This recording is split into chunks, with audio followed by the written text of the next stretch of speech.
rapazes, ai, nem me fala. Eu sei que muitas de vocês me chamaram, perguntaram se eu tinha descontinuado, né, o projeto do podcast, do Debcast, falaram que estavam gostando e tal. E realmente eu fiquei um tempão sem postar nada.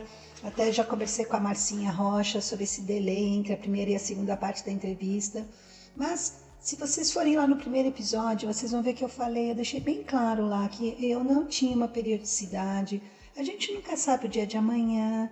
Eu estou sempre passando, às vezes, por situações de trabalho, às vezes eu preciso viajar. Então, não é sempre que dá para postar, né? E realmente, esse último delay foi muito grande, muitas de vocês me cobraram, mas estou aqui para trazer para você a segunda parte dessa entrevista maravilhosa que foi a entrevista com a Marcinha Rocha.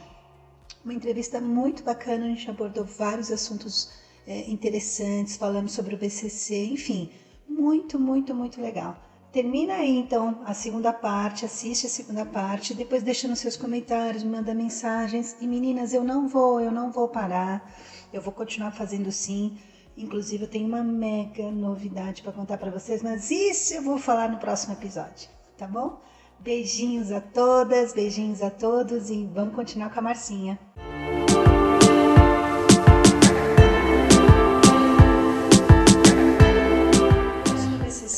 Bom, você estava então falando pra gente que a sua filha aceitou numa boa, ela já estava meio que acostumada desde ela pequena, sempre soube, nunca ocultei. Vamos falar então um pouquinho agora sobre essa, você já deu uma pincelada pra gente, mas o teu caso, a tua situação, o teu exemplo, ele não vou dizer que não é comum, mas é muito mais comum você ver as trans que transicionaram cedo do que trans que já tinham 2 casamentos, já tinham filho e resolveram viver como mulher. Por que essa decisão, já aos 39 você falou, né? Por que essa decisão de realmente viver como mulher a partir dos 39 anos? Por que não antes? Por que não desde a tenra idade? Por que não antes de casar, antes de ter filho? O que te levou a essa decisão? Bom, primeiro, tecnicamente, a frase está errada, né? A gente não vive como mulher, eu não vivo como mulher, né? Eu sempre fui, só que o mundo não disse para mim que eu podia ser. Então eu fui me negando, fui escondendo, Porque o que acontece, existe uma vez uma pessoa dentro do BCC falou para mim, existe uma gama enorme de variáveis do que é ser trans, que vai desde uma pessoa que é um pouquinho até uma pessoa que é extremamente trans, né? Que é essa identificação que você tem com o gênero que não é o correspondente ao seu sexo biológico de origem, o grau, a intensidade dessa identificação, tanto que eu tomei hormônio com 13 anos, eu queria mesmo, né? É uma coisa que vem desde a infância. Mas você reprime, você constrói uma vida masculina, o mundo fica muito mais fácil. Eu tive todas as portas abertas, porque eu era um homem branco, cis, hétero, de classe média, alta, que nasceu no Jardim Europa, que era sócia do Clube Paulistano.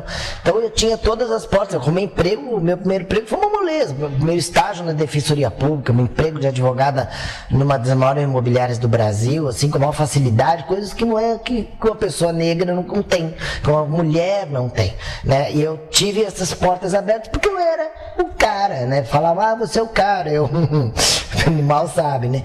Então eu levava essa vida dupla, mas eu nem estava aqui nem lá, né, na verdade. E o desejo essa identificação que eu tinha era muito profunda, era bastante grande. Eu queria realmente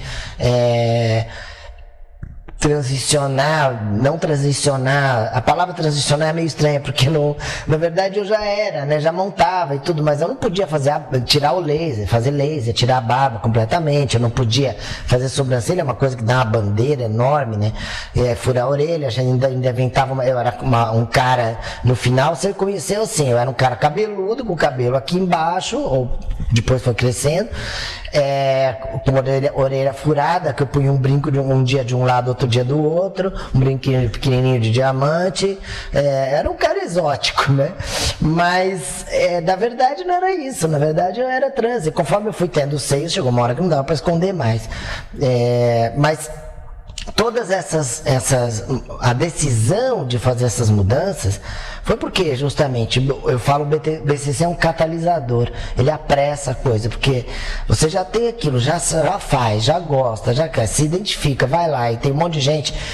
E aí eu digo para você, uma estatística que devia ser feita, uma pesquisa que devia ser feita é: quantas crossdressers no BCC já transicionaram desde que o BCC começou, né? Um monte, eu diria que das antigas praticamente todas, em algum momento se assume, porque conforme você vai, eu falei da síndrome de acetona, você vai para um ref, você fica lá vivendo assim, que é o que você quer, né? Aí você tem que ir embora, você tem que tirar esmalte, você tem que desmontar, e você não quer, né? Então isso é algo que é teu, é de lá de dentro de você, é a maneira como você quer viver, como você quer poder se expressar de acordo com a forma como no fundo você se sente. O pessoal brinca, marido crossdresser é ótimo, porque ele não liga de comprar maquiagem, não liga de você comprar roupa, ele não liga disso, daquilo, na verdade é cúmplice. Porque na verdade ele entende porque ele tem a mesma coisa. Então, são questões que eu fui entendendo melhor depois, né? No começo eu não entendia nada disso, não tinha informação, mas chegou uma hora que eu estudando, entendendo e vivenciando essa coisa toda, eu queria cada vez mais, eu queria poder viver assim sempre. E chega uma hora também que não é nem poder se montar todo dia, porque você cansa, enche o saco, qualquer mulher sabe disso, você se arrumar pra festa dá trabalho, então não é que você todo dia quer ficar maquiada, arrumada, então não é isso, é eu no espelho, é eu comigo mesmo, de moletom, eu tô sendo eu, largado em casa, sem maquiagem, sem nada, eu tô sendo eu, entende? Isso é algo que faz uma diferença na vida. Quando eu falei assim, viver como mulher, a gente sabe, é um estereótipo, né? É uma forma assim de falar, né? A gente internamente a gente até vive já como mulher, né? Eu entendi perfeitamente. Realmente muitas transicionaram e as que não transicionaram, como é o meu caso, tinham uma ideia de sexualidade de repente num outro viés, ou casaram, ou a vida levou elas para um outro caminho, mas conseguem usar os dois, né? Uma informação importante, chega um momento quando você está nesse, o que eu faço, né? Quando me perguntam, às vezes me procuram quase todo dia pessoas pedindo conselhos e tal, eu falo, gente, e crossdresser me procura às vezes, fala, o que eu faço? E eu digo, pese, ponha numa balança e pese a vida que você construiu enquanto homem, né? Toda a vivência de trabalho, de relacionamento, de amigos, pese tudo isso que você construiu de um lado, família, né? Você perde amigos, você perde parentes, você perde pessoas com quem você relacionava porque não aceitam, não conseguem entender e tudo. Eu não perdi tantas. No meu caso, como eu sempre fui uma pessoa muito aberta e sempre fui uma pessoa meio... As pessoas sempre falam, o Marcos já é meio estranho mesmo, já é meio diferente mesmo. Então, acho que isso facilitou um pouco as pessoas aceitarem. Mas eu perdi pouca gente, mas perdi. Então você tem que pesar de um lado. Tem gente que perde tudo. Sim. Não tem como pagar pensão para o filho. Sim. Né? Então, teve muitos casos. Muitos, muitos, eu sei, eu conheço um monte. Advoguei em casos, inclusive pro BCC, de coisas assim. Então, você tem que pesar a sua vida que você construiu, porque a sociedade te obriga a construir uma vida masculina. Então você constrói e você está presa nela, né? E do outro lado, o seu desejo de ser quem você realmente sempre foi. E aí você fica nessa coisa e você tem que pesar, né? O que pesa mais?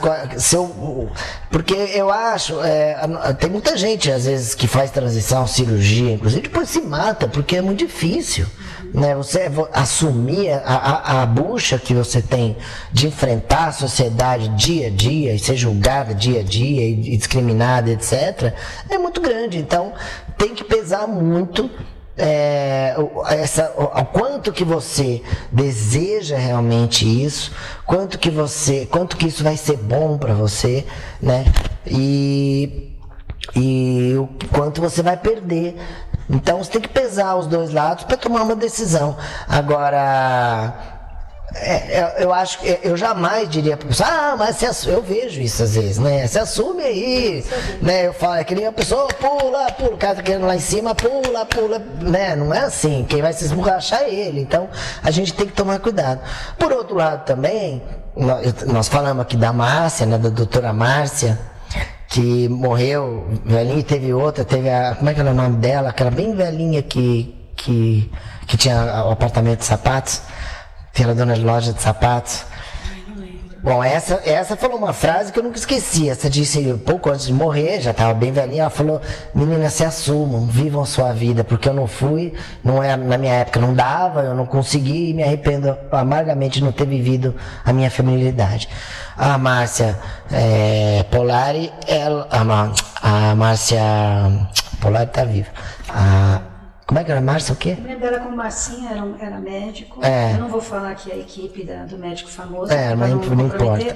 Mas ela fazia parte da equipe de um médico muito famoso no Brasil. Há quem diga que ela morreu de tristeza. Eu tive com ela algum tempo antes dela morrer e ela estava bem mal, muito depressiva, porque ela falava, agora não adianta mais. Ela montada. Já passava. Os seus 60 e poucos anos, eu dormi no quarto com ela quando a gente fez o primeiro HF, que eu organizei no BCC em 1999. A gente dividiu o chalé e eu a conheci pessoalmente. Eu acho que ela tinha mais. Ela tinha uns 60 e poucos anos naquela, em 99. Ela tinha uns 70 e tantos quando ela morreu já. Ela 10, 12 anos depois. Assim, era uma pessoa muito feminina, mas ela já me falava naquela época que ela sofria muito por não poder transicionar. E a voz dela denunciava muito, mas se ela ficasse quietinha, ela passava batida. Ela pesava muito nos ombros dela, ela não podia transicionar. Pois é, então são questões, eu conversei com ela sobre isso, inclusive, é muito difícil também você nunca viver, né? Então, a gente tem que pesar dentro e fora.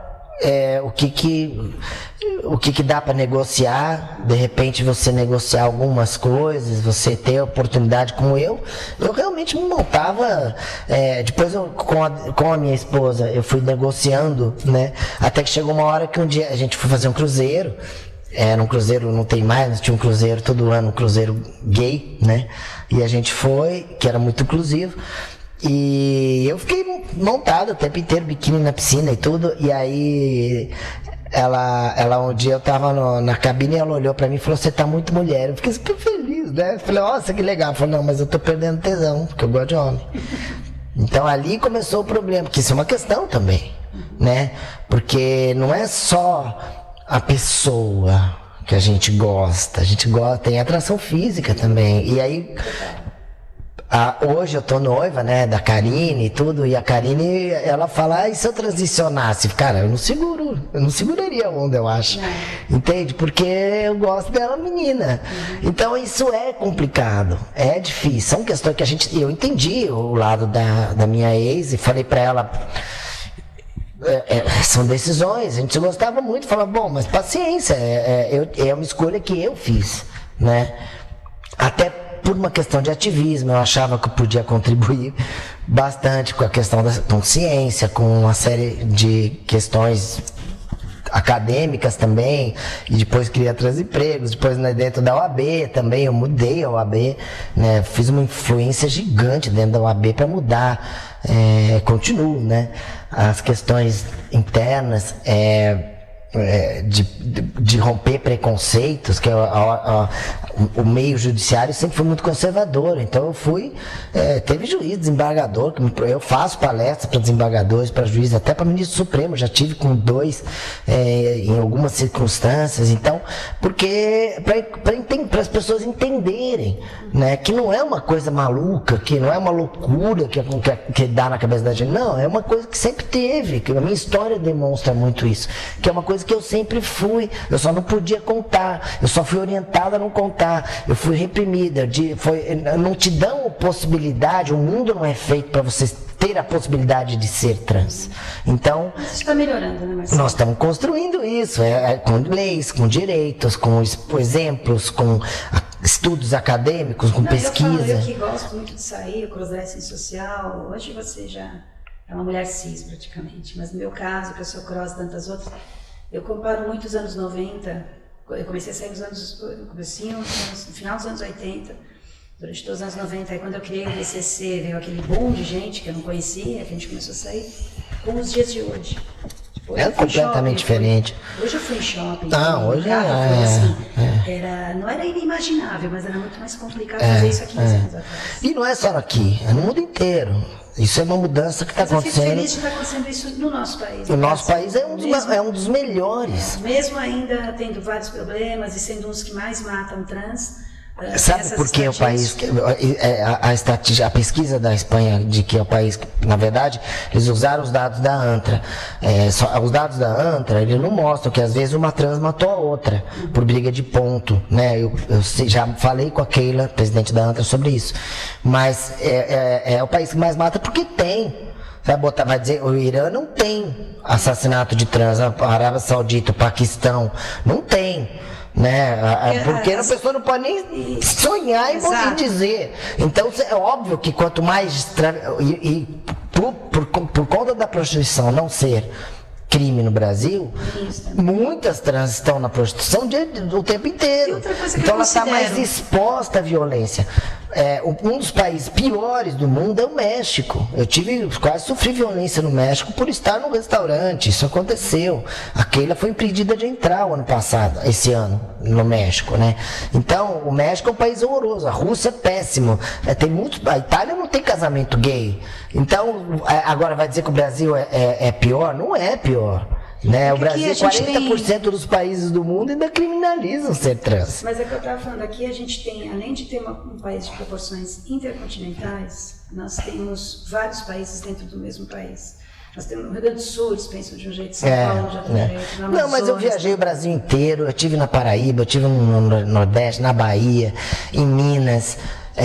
Eu estive no Brasil inteiro, eu rodei o Brasil inteiro pela OAB, eu posso te garantir que o Brasil não é pior do que Itália, do que México, do que Rússia, do que China, do que Arábia Saudita, do que até Cuba proibiu a parada. Então não é uma questão de esquerda ou direita, não é uma questão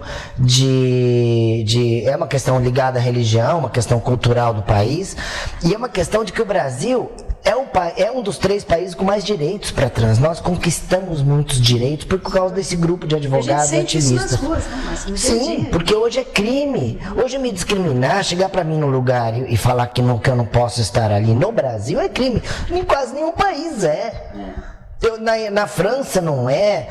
Eu tive na França. Há 2 anos atrás, eu tive num restaurante na frente, numa esquina que tem na frente da Notre Dame, bem na esquina, não sei se mudou de dono, mas há 3 anos atrás, 2019, ainda era uma mulher que eu sentei e ela falou, não, você não pode ficar aqui. E eu tive que sair. E aí nós entramos no aplicativo e tinha um monte de reclamação de LGBT dizendo que ela não aceitava.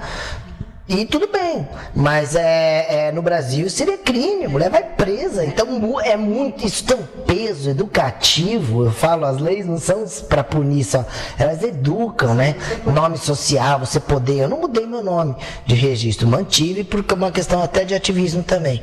Mas eu poderia mudar, né? Então no Brasil você tem essas possibilidades que não são assim. Na Inglaterra, para você poder mudar o nome, você obrigatoriamente tem que fazer castração química ou cirurgia. Deixa eu ir para a última pauta, senão a gente fica com a conversa maravilhosa, como você sempre é, né? Aliás, a última vez que nós fomos jantar, eu, você e a Paulinha, a gente saiu para jantar, a gente fechamos o restaurante, lembra? Fomos as últimas, saiu os garçons todos já vestidos para ir embora, a gente não parava de falar.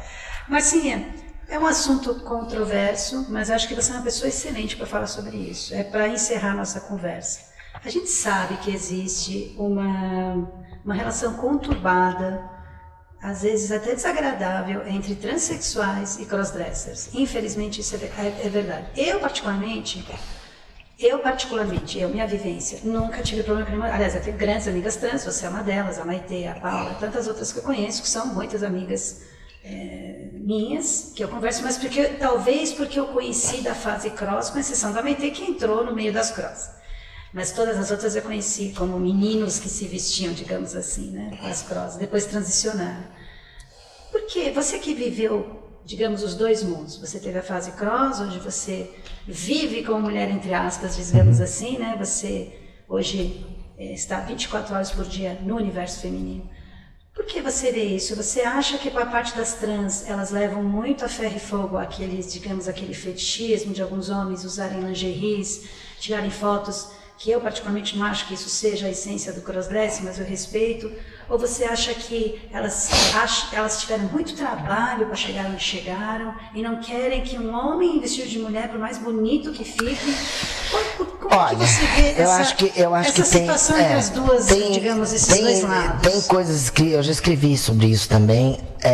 Existe uma questão, dentro do movimento LGBTQIAP+, político, existe uma desunião muito grande. Sim. Gay não aceita lésbica não aceita trans não aceita travesti, não aceita transexual. Dentro do movimento TT porque é travestis e transexuais. No Brasil tem essa divisão, travestis e transexuais. Porque fora do Brasil não existe movimento político travesti forte. Aqui existe. Então, aqui você tem um grupo de travestis, você tem um grupo de transexuais que muitas vezes estão juntos, mas brigando. Eu presenciei brigas horrorosas entre travestis e transexuais, né? De dizerem coisas assim que politicamente seria absurdo para uma pessoa que está do mesmo lado, mas se atacando muito, assim, coisas horríveis mesmo. Eu não vou contar aqui porque um dia eu conto se for o caso. Mas, e aí eu acho que, assim, é muito, o que existe é uma dificuldade de entender que o outro é diferente. A gente sempre quer que o mundo seja do jeito que a gente acha que tem que ser, né? E aí é o centro de novo, né? Eu não quero nem estar lá, nem estar cá, eu quero estar no meu lugar. E aí eu entendo você, vamos tentar achar um lugar comum. Isso é o centro, isso é o meu lado, no meu lugar no mundo, é isso que eu tento fazer. E eu acho que as crossdressers, veja, eu escutei isso dentro do BCC. Eu não sou travesti. Quando eu comecei a escrever eu assinar Márcia Rocha Travesti com muito orgulho, que eu assino até hoje todos os meus e-mails. Eu acompanho. Acho engraçado. Márcia Rocha Travesti com muito orgulho. Por que eu digo travesti? Por uma questão política, né? Porque a travesti é mais discriminada, então eu puxo para mim o estigma para arrebentar com ele. Questão política. Mas primeira vez que eu assinei Márcia Rocha Travesti com muito orgulho, faz 15 anos, teve gente do BCC que falou: Márcia, não fala que você é travesti porque pega mal. Né? Eu me lembro dessas coisas. Então, dentro das coisas, não, eu sou homem, isso é uma brincadeira que eu faço, não tem nada a ver com aquilo ali que tá na rua, não, porque tá discriminando, tá estigmatizando o travesti. Vice-versa, travesti fala, essas mariconas que ficam aí montando no fim quer dar, e não sei o que, e não é. Entendeu? Ninguém, e nem elas, eu falo isso, ninguém faz transição. Ninguém não. Existem pessoas, eu conheci já travestis que fizeram a transição para conseguir homem, para ganhar dinheiro. Só, não é trans. Está uma mulher linda, mas não é trans. Porque fala, eu nunca tive vontade de pôr uma calcinha. Eu nunca me identifiquei com mulheres. Eu fiz essa transição, tá linda. Fiz essa transição simplesmente porque me falaram se vai ganhar muito dinheiro, eu fui. Para ganhar dinheiro. Então essa pessoa não é nem trans. Tá? Ela está trans. Tinha uma discussão dentro do BCC sobre isso também. Para mim, trans é aquela que se sente, identifica. Não aquela que... A prática, não é a prática que define quem você é o que está lá dentro. Aí tem gente que falava, aquela da França, falava, não, é a prática que define, se você não fizer nada, você não é. Isso é uma defesa, ela não quer achar que é. Tá? Que ela é trans, mas em algum grau ela é, porque se ela fosse um homem hétero 100%, ela não ia ter vontade de pôr um salto alto. Pelo menos é assim que eu entendo. Então, há essa desunião também, a travesti falar, crossdresser é um bando de homem aí, que fica aí, na verdade é bichona, quer dar, mas fica aí disfarçando, não quer assumir quem é, e não é verdade, porque ela é uma coisa diferente. Realmente a orientação sexual, na maioria das crossdressers, é mais voltada para mulher mesmo. Conheço várias que fizeram a transição, tentaram ficar com homem, eu tentei namorar homem, não dá, não consegui, né? E não consegue namorar, ter um relacionamento afetivo, sexual é outra coisa, pode até ter, às vezes é bom, mas ter um relacionamento afetivo com o homem, aquela coisa, não era pra mim, e acho que pra muita gente, conheço muitas que acabaram não conseguindo, e muitas que acabaram ficando com mulher. Isso é uma das coisas que na ciência eu percebi que estava errado. foi a primeira, já tinha uma corrente dentro da medicina, da psicologia dizendo isso, que achavam na época, antigamente, que a travesti, a trans era uma pessoa, a mulher trans era um gay exagerado, que o homem trans era uma sapatão exagerado. Mas achavam, e eu fui uma das pessoas que falou, não, eu sou trans e gosto de mulher, né? Sou bi sexualmente, mas afetivamente eu só gosto de mulher. E hoje tem muitos homens trans casados com homem. Eu tenho um sobrinho, homem trans casado com homem que mora no Canadá. E aí tem vários hoje, muitos, né? Homens trans casados com homem hoje, mulheres trans casadas com mulher. Então, são questões que vão se desconstruindo. Não tem nada a ver a coisa de identidade de gênero com orientação sexual. São coisas diferentes que muitas vezes vão junto, como no caso das travestis ou no caso das crossdressers. Que gostam de mulher, mas nem sempre, às vezes não, às vezes não coincide, como no meu caso, eu prefiro mulher e tal, e tudo bem, são coisas diferentes. Resumidamente, essa rixinha entre transexuais e crossdressers, digamos, vamos falar em cross, né? Ela se origina como? Tipo, cada uma não entende o outro lado? Porque eu já vi muita transexual, falando assim, poxa, eu tive um trabalhão para chegar onde eu cheguei, e esse cara que está vestido assim de mulher, ele pode usar o banho feminino também, como eu. Então, são pequenas. Existe uma bobagem. Eu falei que eu não ia falar, mas a briga que eu vi de travestis transexuais, vou deixar a cross dessa de lado, foi exatamente isso. Uma transexual falou: essas meninas aí na rua que estragam a nossa imagem, não deixam o mundo a ver que a gente é mulher. E a travesti que estava junto falou: vocês aqui são um bando de maluca que acham que são mulher, são com mulher coisa nenhuma, vocês nasceram homem e vão continuar sendo homem. Pô, dentro do movimento TT, eu assisti essa briga, não foi uma vez só. Então, eu levei tanto tempo, tive tanto trabalho para construir isso. Cara, isso é a tua vida, não é a dela, não é da outra pessoa, é a tua existência. O que a vida dela afeta a tua? É a mesma coisa que um homem hétero cis que não aceita que a gente exista porque ele não sente assim, ele acha que você não pode existir, porque não é a realidade dele. Então você está reproduzindo a repressão que já existe na sociedade dentro de grupos que a gente tinha que se unir, se apoiar e lutar junto. Agora, muitas vezes a transexual, perfeitinha, linda, maravilhosa, operada, que já transicionou, mudou o nome, sexo, mudou de cidade, ninguém sabe que ela é trans, e que eu conheço, tem muitas e muitos inclusive, essa pessoa olha para nós e ela deveria pensar: talvez é uma pessoa diferente de mim. Talvez a vida dela, a história dela seja diferente. Talvez ela chegue onde eu tô. Não sei, a gente não sabe, né? Mas aceitar que o outro é diferente. Mas, eu passei por tanta coisa. Veja a dor, né? Eu tive que enfrentar tanta coisa, lutei tanto para ser quem eu sou.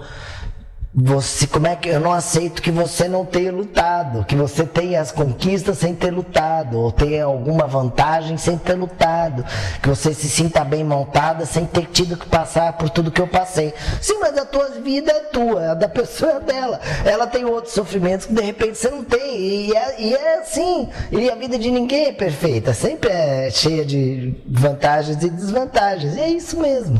Bom, Marcinha, deu aqui 57 minutos de conversa. Uma hora. Eu vou, depois, uma horinha, eu vou editar depois, a gente vai fazer, vai demorar um pouco porque é bastante, mas assim, eu sou muito grata ao tempo que você me deu. Assim, você é uma amizade de acho que são quase 2 décadas que a gente se conhece. Não consegue conviver tão perto, né? Foi 2007 que eu entrei no BCC de vez. Foi quando eu te conheci. Então, assim, eu sou muito grata por você ter me recebido nessa tua casa maravilhosa. Eu tenho certeza que essa entrevista vai ser um sucesso, certeza absoluta. Você falou muita coisa legal. Acabou não sendo uma entrevista, é um bate-papo e uma enciclopédia, uma pequena enciclopédia de conhecimento trans. Obrigada, imagina, prazer. É um prazer ajudar as meninas, quem está em dúvida, quem não sabe quem é. Um pouquinho de informação vai aqui, vai ali. Tem muito videozinho na internet. Se alguém quiser no Instagram também ir lá e sugerir uma pauta lá no Portal Terra, ou um videozinho que eu possa fazer também, eu faço. Eu tô deixando na descrição do vídeo, eu tô deixando pro meu público, as meninas, eu tô deixando no Instagram, todas as formas de encontrar você. Legal. No Instagram, o que você tiver, depois você me passa. Se tiver link de vídeos, eu me lembro muito de entrevistas que você deu. Nós tivemos na época do BCC a Mary Claire também, que fez conosco, Jô Soares com a Maitê, enfim, tem material pra caramba. Aliás, sobre o BCC, eu vou preparar uma série bem legal, porque assim, poxa, eu hoje, vou te dizer, me dá até um nó na garganta ver aquela coisa, aquela sementinha que eu plantei lá no dia 15 de maio de 1997, e que a forma como ele floresceu, que quando eu me desliguei do BCC ele continuou crescendo e trouxe tantos benefícios, dentre eles você e outras pessoas, e cada pessoa que entrou foi uma semente e ela também colheu muita coisa.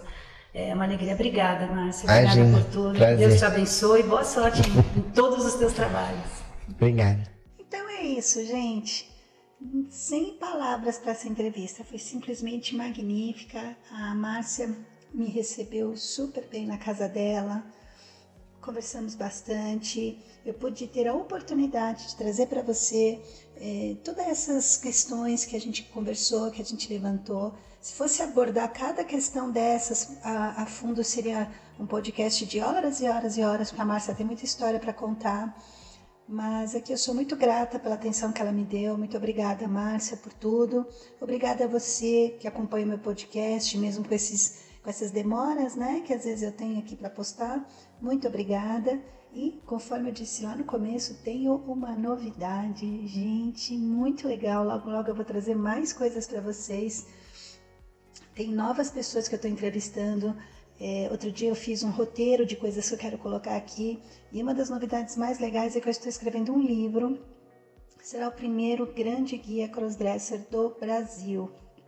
Não tem nada publicado, e eu estou fazendo uma coisa bem legal, que eu tenho certeza que vai ir de encontro a muita coisa bacana das nossas irmãs cross, muitas orientações, muitas histórias. Vou falar do BCC, vou falar de um monte de coisa bacana, vocês vão gostar. Em breve eu trago mais notícias sobre isso, tá bom? Então, muito obrigada pela sua audiência, até a próxima. Beijo de luz.